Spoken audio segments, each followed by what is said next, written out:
Good morning, and can I thank all my colleagues, and particularly Duncan Smith, who has drafted this motion. The point, Minister, of the Labour Party really is to bring forward to this House the cases of those who are most disadvantaged in our society. We bring forward the cases of workers, of people in disadvantaged areas, of people who suffer injustice, and people who are treated as second-class citizens. This is the third time, as has been said by my colleague, Deputy Smith, the third time in this Oireachtas term that we have brought forward in our private members' time a motion on autism. Because in our interaction with families who have autistic people within their families, they know that they are being treated as second-class citizens, and they are exhausted. And I feel I've made this contribution far too often, but it is heartbreaking to look at your child and to, within your heart, know that they are being treated as a second-class citizen. And you are completely exhausted from dealing with this diagnosis, of learning about this diagnosis, of understanding all that's being said about it, and yet when you get on the phone or send an email, as my party leader, Deputy Patrick, has quite rightly said, there is institutional hostility. And imagine that feeling. Imagine that feeling. Imagine the feeling that you should have, which is that in this republic, which proclaims itself as a republic, that the state would envelop you with a feeling of care and compassion, that this child actually is not a second-class citizen. This child is a valued member of this republic. So why then do you have to go to absolute war to get an assessment or a basic intervention or even a school place? Can you imagine how humiliating it would be to have to ring your local TD to try to access a school place for your child because your child is autistic?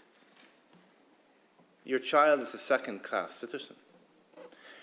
It shouldn't take, as Deputy Sherlock has said, a family to rip open their private matters into the public sphere to get the most basic of provisions that any other European country could take for granted. It shouldn't take Cara Darmody to sit a Leaving Cert maths exam just to focus attention on how the state has failed her two brothers. She's a primary school child.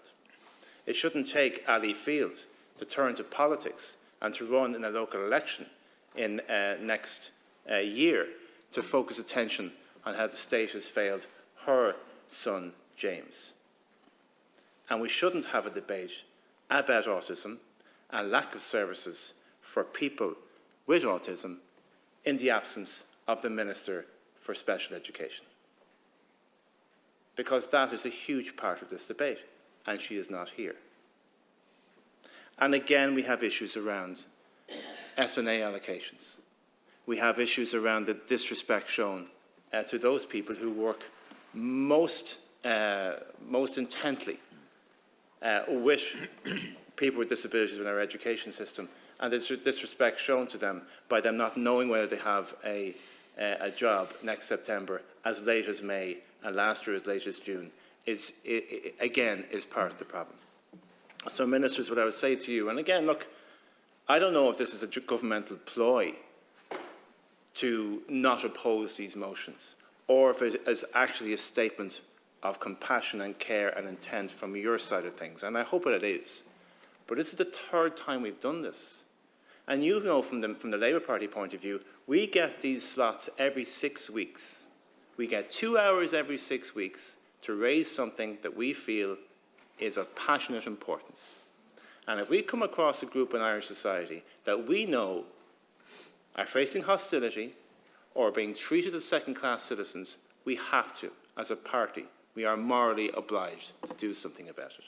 It shouldn't take Cara to do what she's doing. It shouldn't take Ali to do what she's doing. It shouldn't take families to open up their private affairs to try and get some small changes. Please, Ministers, let's not have this debate again this time next year. Let's see real change. Thank you, Deputy.